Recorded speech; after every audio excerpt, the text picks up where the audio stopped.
So my idea for these videos is basically that I'll do one part cozy, going throughout my day, showing you my life, and then the second part, like, focus on a topic of some sort. I thought today I would do two little chats.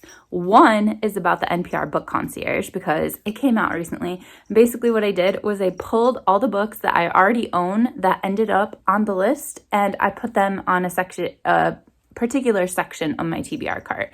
So I'll show you that. But secondly, we had a viewer request. So my friend Marcella, who I might be traveling with this summer, asked for a tour of or a show and tell, I guess, of my winter hats. And I aim to please, and also I don't want to forget. So that's what we're gonna do right now. So here's the situation. A week or so ago, I made a video where I basically said that I took all the hats I own, including ones that are not winter hats, and I put them in a bag and I brought them to my mom's house because she has cancer and is losing her hair. Like yesterday, actually, she pulled off her hat and there was just a whole bunch of hair on the inside. So I was like, you know what? I don't need 50 winter hats. Like, she can borrow some of them for one season and it's gonna be fine. So I brought her like the best of the best, all the cutest ones. All of them, actually, even if they weren't cute. And I was like, do you want this one? This one? This one? No, no, no, no, no. She didn't want any of them. It's fine, it's fine. You know what? I'll just keep my hats. But normally, I just kind of have one that I use throughout the season. One coat, one hat. And this year, I've been rotating my coats, rotating my hats. Not on purpose, just like, I don't know. Anyway, let me just show you my hats. Newest-ish hat, which I'll talk about in a second why it's my newest-ish, is this one. So, you know, little flowers, knit, super cozy on the inside. Should I like model all of them or just hold them up? I feel like I should just hold them up. Okay, then I don't know how to say this company appropriately. I call it Feel Raven, but I'm obsessed. This little like mustard color beanie, and this is super comfy to wear around the house when you're just in like, you know, comfy clothes. And yeah, and then this one is probably the one that I wore most previous years. I also have matching mittens, so cute. Then I have this one, which I don't know if I've ever worn, but it's here. Then this one, which still has the tags on it. Okay, then an REI one. Then this one I really, really like. It's kind of like a slouchy hat. I don't know if you can see it very well. Oh yeah, so cute, right? It's a little slouchy in the back. I don't know if you can see it, but anyway. Okay, so those are all my winter hats. I think I grabbed all of them. Okay, but anyway, then, you know, I went to my mom's house, showed her all my hats. She didn't want any of them. Then she ended up giving me 2 hats that we, like, bought together for her. Like, well, she bought them. I picked them out. And instead of, like, returning them when she didn't like them, she just gave them to me. So now I have 2 new hats as well from trying to donate hats to my mom. Well, to let her borrow hats. Now all of a sudden I have 2 more hats. So I have another Feel Raven one, but in like a different color. These are super cozy as well, just to wear around the house. Like, especially like after work, like your day was stressful or it was just a lot of adulting. Just get into cozy clothes, put a beanie on your head, and you feel so cozy. And then this one I'm most excited for. I forgot her channel name. I think it's the Midnight Reader. She had a hat on that was so cute. And I was like, girl, where did you get your hat? Because my mom has cancer right now and I think that she needs your hat. So I found out where she got them from. I'll put it below because I think they're so cute. And then I like picked out a color that I thought would be good for my mom, whatever. She hates it. She hates it. I think it's so cute. So really I want these in a whole bunch of colors, although as you can see I have enough hats. Oh, but it's like super, super chunky knit and it's so cozy and yeah. So why would you not like this hat? It's amazing. Okay, so we are back to my book carts, book trolley situation. And here's the thing about the NPR book concierge, right? Like the whole idea is you like go to the list and you're like, okay, I'm kind of feeling like this, but like also like a little bit like this. And you like plug in what you want with your options.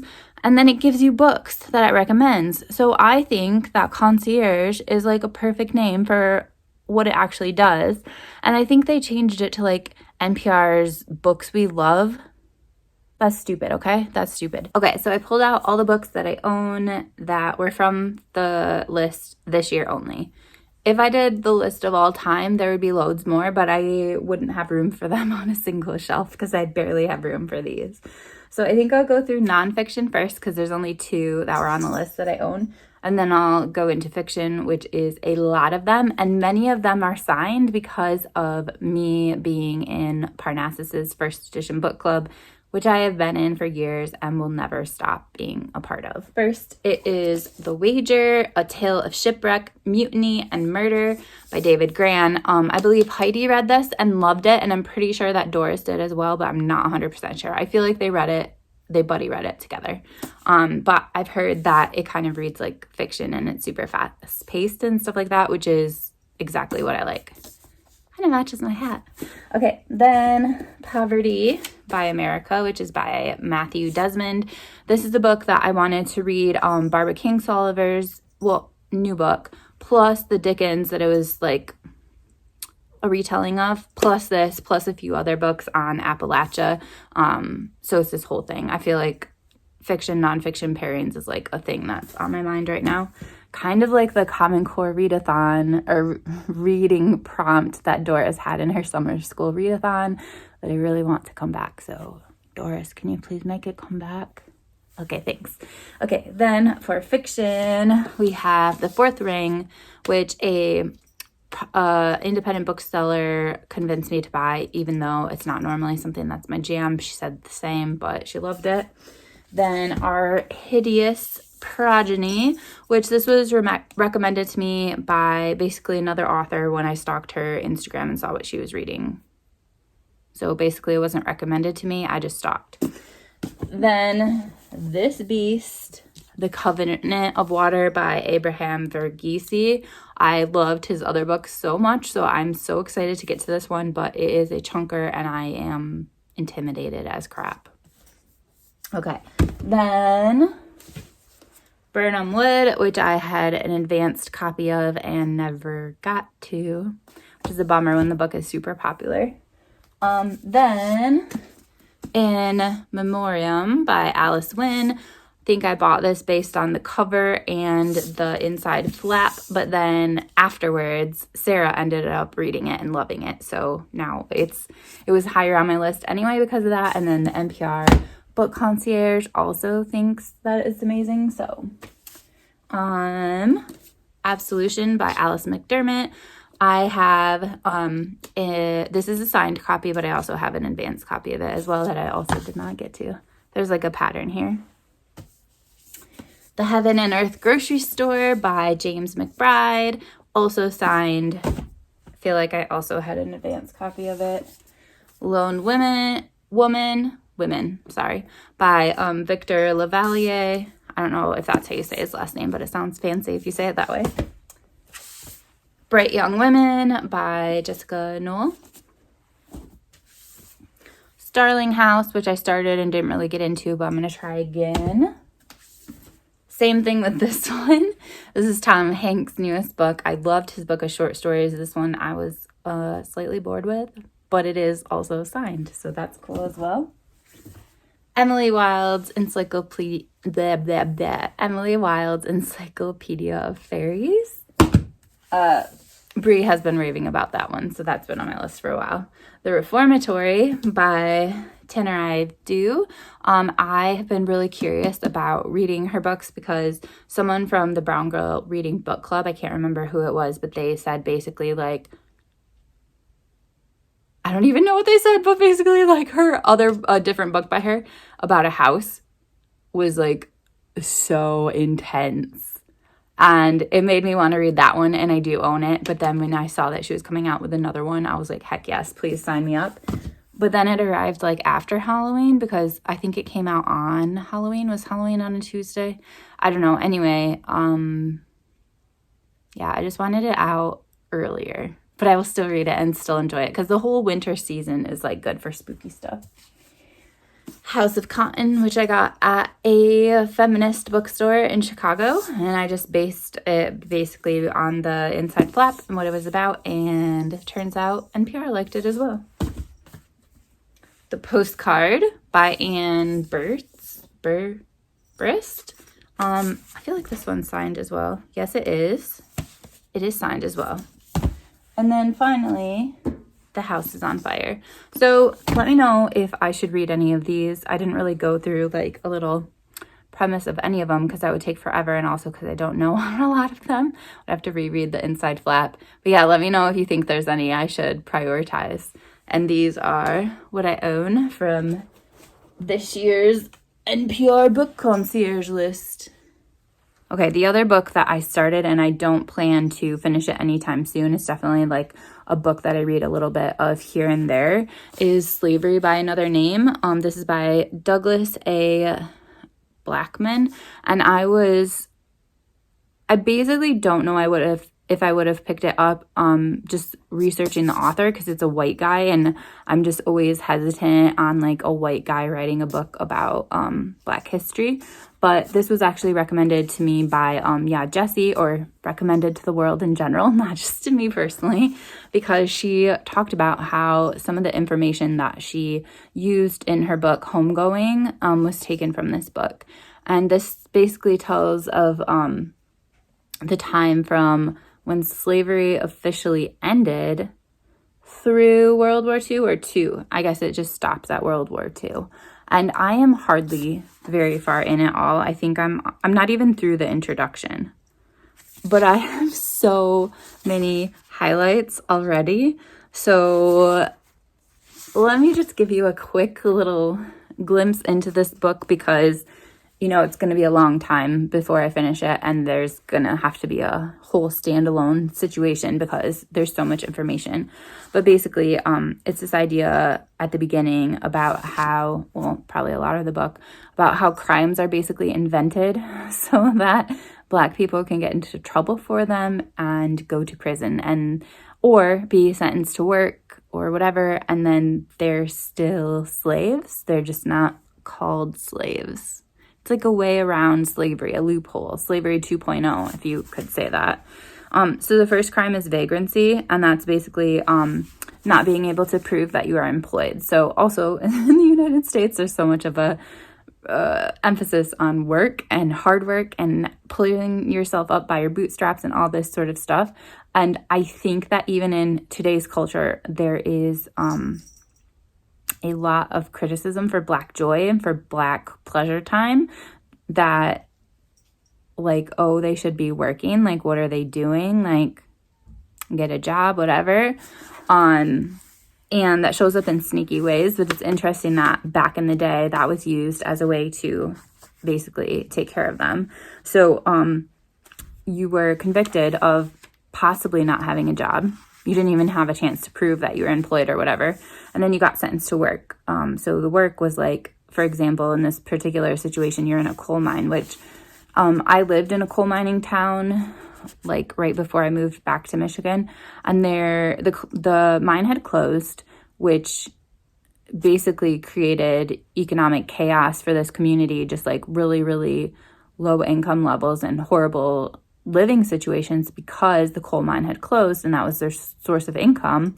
But also there's so many health conditions that people have from years and years of working in the mine, and like even just not even like people that worked in the mine, but just the community in general, I think still has like pollution and stuff in the air and contaminants from the coal mine.